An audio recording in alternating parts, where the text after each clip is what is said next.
Somebody commented on my video yesterday about the pilgrimage to Knock, about how that generation that was there, they didn't help pass on the faith. I mean, it was a bit of a loaded comment, to be fair.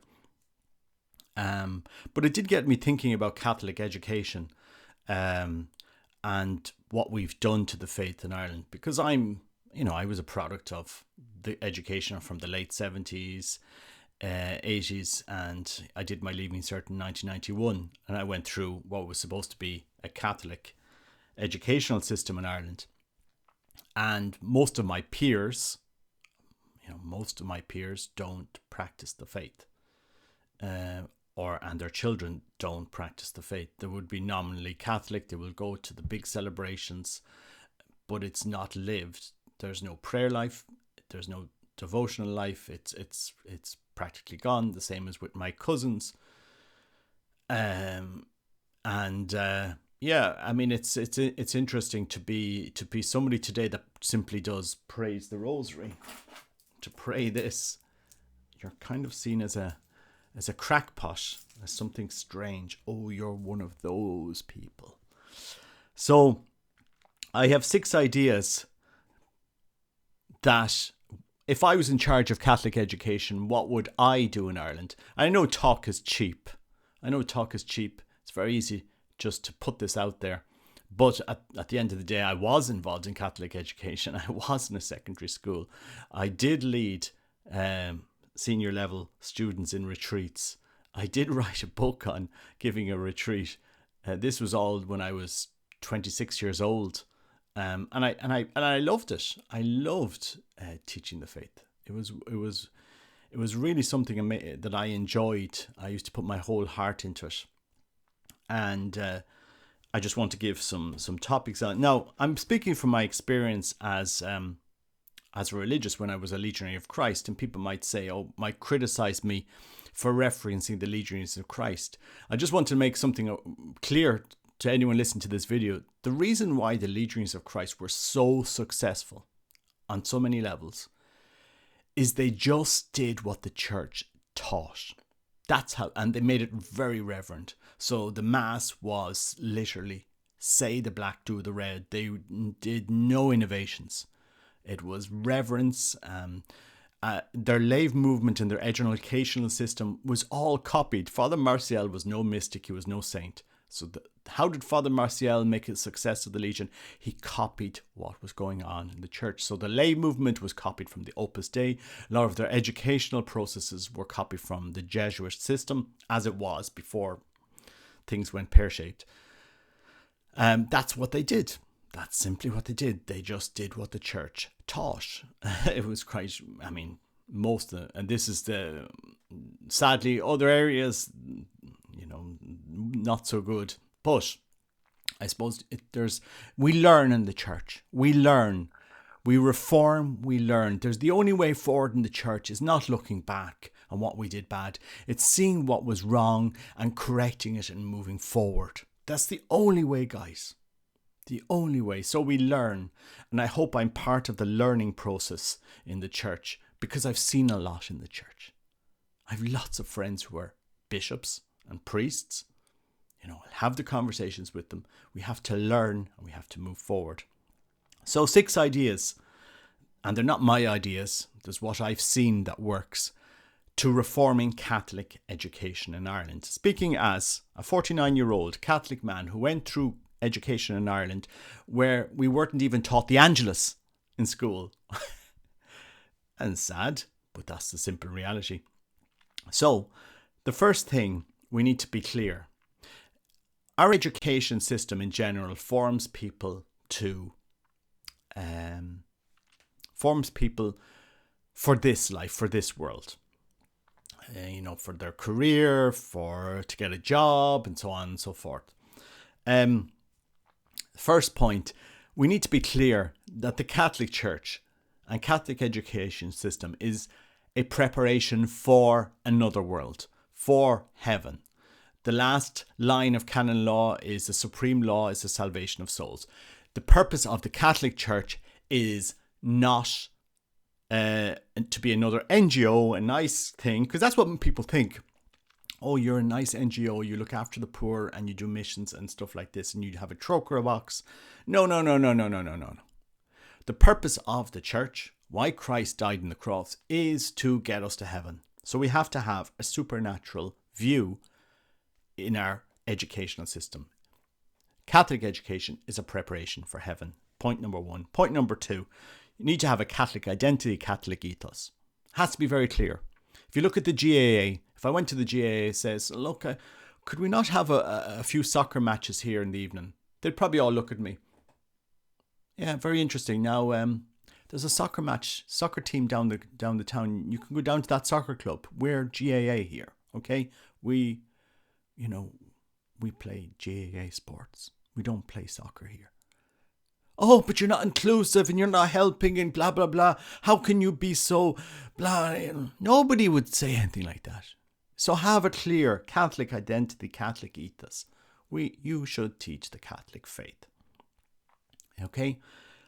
Point number two. Point number three, prayer. Prayer. Devotions, altar, chapel, adoration. Make your school Catholic. Make your school Catholic. When I worked in a Catholic school in Mexico, we had a chapel in the church which the students always visited. We had sacraments in the church. We had in the school. We had confessions every month. We had mass. We had morning prayer. We had altars in the classrooms. We had statues around the schools. It was Catholic, and we were unashamed of being Catholic. So, bring our faith into the school. If you're going to be a Catholic school, be Catholic. Curriculum, offer a Catholic curriculum. My kids have gone through 3 so-called Catholic schools in Ireland. Okay? And not once was any of my 3 kids ever asked to bring in a Bible.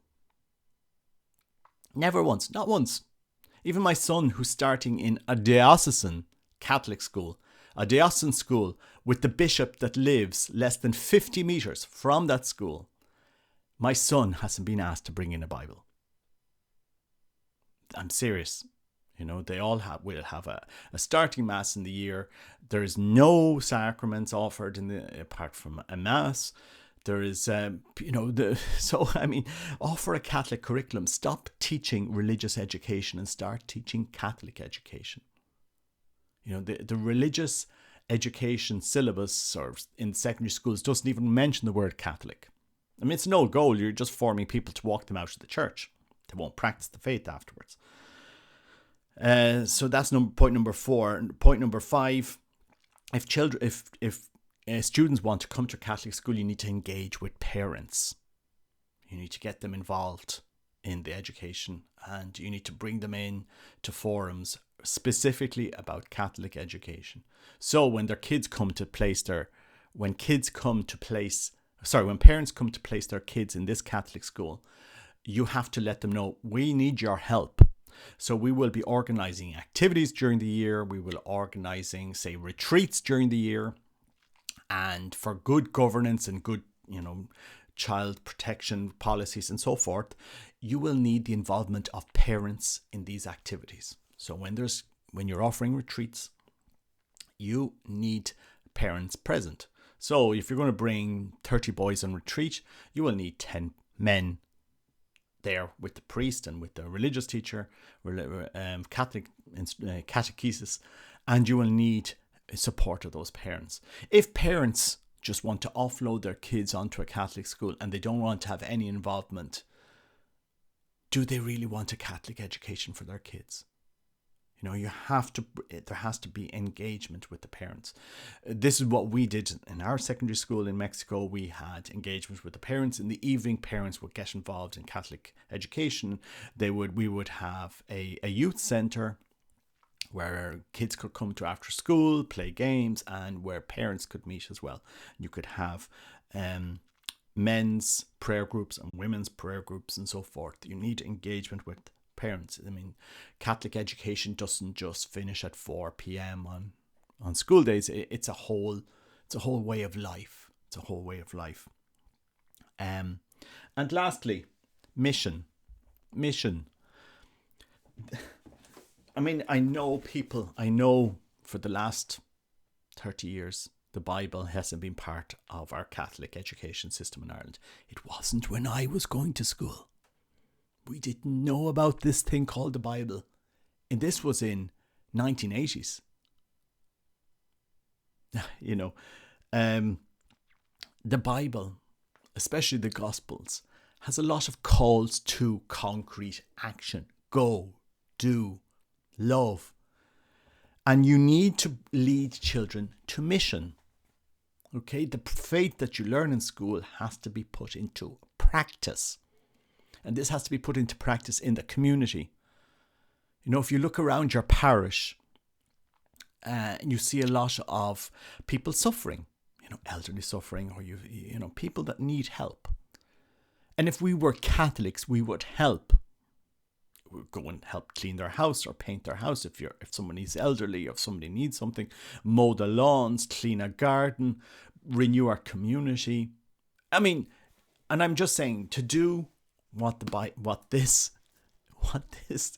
this thing is telling us, it has to be a call to action. And so you need to take faith formation out of the classroom and bring it into the community. Go and paint a house and give a lesson on the gospel. How does this action that we're doing as a class relate to our Catholic faith? Relate to what Christ is asking us for? Open up the faith. Kiko Arguello, the founder of the Neo-Catechumenal movement, I've listened to all his talks. And people can criticize the Neo-Catechumenals all they like. But he made a very valid point. The faith increases as it's lived. La fe crece cuando se vive. I think that's the exact quote he gave in Spanish. La fe crece cuando se vive. Faith increases when it's lived. And it's lived when it's put into action. You have to put it into action. You just can't be left in a classroom. This is the great tragedy of Catholic education. We segment, if we even give it, because in secondary schools it's not given. Okay, so in primary schools it finishes. In primary schools there is some semblance of Catholic education, but it's put along other subjects. It's put, if you look at a child's school bag, they have all the subjects, and then they have Catholic education, and then so from a child's point of view, okay, this thing is the same as maths and it's the same as geography. It's something that we learn, but it's not something that we practice, because we haven't taught a whole generation how to practice the faith. I wasn't taught.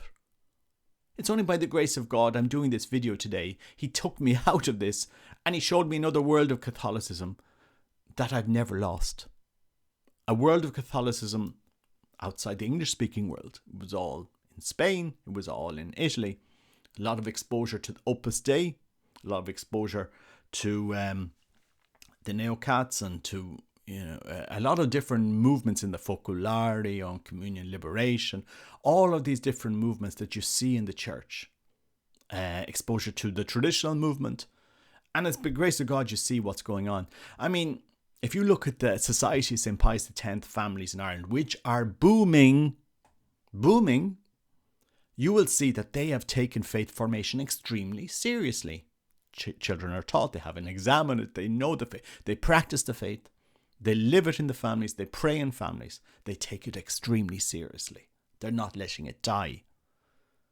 And yet, we don't seem to want to even talk to them or engage with them in this synodal process, which is the highway to hell. Nothing in there will change the church. Nothing. You can have as many married priests and as many women priests as you like in Ireland. We will become Anglican. And look at what is happening to the Anglican Church in the UK. As simple as it's just become another NGO. Anything woke that the world wants to offer, it will embrace. You have to offer what Christ is coming. Christ didn't come to confirm what the world was offering. He came to talk about his Father, his kingdom, heaven. And it's a doing process. You have to live this. It has to be part of your life. I mean, the sad reality is we don't open the immensity of our faith. So how to do this in Ireland will take a lot of Courage. It takes a lot of courage, and people are not going to be happy if you want to make schools Catholic again. But there's no other option here, guys. If you do not do what I'm telling you, the faith is gone. The faith is simply gone. We have a whole generation now that can't even say the Angelus.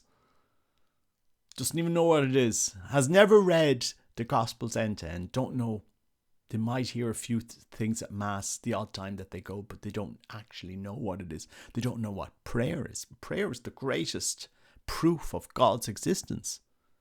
If we open the doors to souls to prayer, it's the greatest proof of God's existence, and it's an old goal. So those are my 6 recommendations: preparation for heaven, Catholic identity ethos, prayer, devotions, altar, chapel, statues, make your school Catholic, Catholic curriculum, engage with parents, and mission. This is, missio, go. Christ's gospel, the good news, is a message to go, to do, to live. It's a profound calling, and if we don't do this now, we will have failed another generation. Because I've seen it. When my daughter finished secondary school, and I'm not going to mention the school, the last thing they did in that school was to have an LGBT mass, to be inclusive to 2 students. Now, I'm not going to name the school or talk about what happened because I don't want to cause stress here in the local community where I live, but we have formed a whole generation of Catholics. We formed them to walk them out of the Catholic Church. They're so nice, they will vote for anything that the government tells them to do. That's why we've had 18,000 abortions in the last 3 years. That's why we have a generation now caught up in drugs, alcohol, sex, that is destroying them. I mean, we have an epidemic of cocaine in Ireland. I've seen students in their early 20s ending up in ICU and dying because of what the world is offering them. Literally, I'm seeing a whole generation dying in front of my eyes. And I say dying, literally. I've been to funerals of young people, and if only we'd been able to reach them and say, look, there's a different way you can live your life.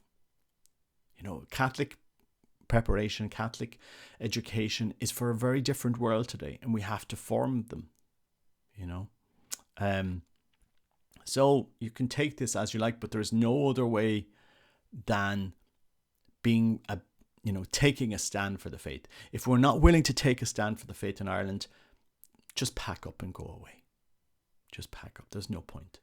If people haven't seen through my videos my love for the faith, as somebody that has seen all sides of the church, traditional and not so traditional, all different movements in many different countries, because I worked all over the world, then I have a lot of experience. I have a lot of experience in the church. And the only way to renew the faith in Ireland is to return to the faith, is to teach the faith. Catholic education that I was taught in secondary school consisted with the teacher pushing a TV in front of us and pushing videos on. That was it. That was it. It's the grace of God that I got to see something else of our Catholic faith. Now, I know there are good pockets there are good groups, good pockets of faith around Ireland. There's, the Opus Dei, extremely good. You have Dominicans that are working in different places. And you have several movements in Ireland. You have the traditional movement to the various ones. And there's lots of good pockets of faith. But we have a whole patron. We've so many schools here that call themselves Catholic, but are just leading people out of the church. Walking them out. Like in my daughter's secondary school, walk them out of the church. We'll have an LGBTQ mass at the end of the year where they actually removed the cross from the altar and put up the rainbow stuff. I was there. I was present when it happened. I couldn't believe it. And of course, the bishop is quiet on it. And what's the point? What's the point? We just affirm the world. You know, here world, this is what you're offering us. We affirm it. We don't have a supernatural mission anymore as a church. Everybody goes to heaven at the funeral. Purgatory no longer exists. Nobody prays for the souls in purgatory because that doctrine is gone in the last 50 years. Everybody's off to heaven because we were all good. We're all nice. Everybody was nice. So we're just nice. Everybody's canonized when they're dead. So like they're all in heaven. So we don't need to worry. Granny went up there, even though she never went to mass. I don't know. Anyway, just my suggestions. Look, let's hope that the church takes heed someday. God bless. Take care. Bye bye.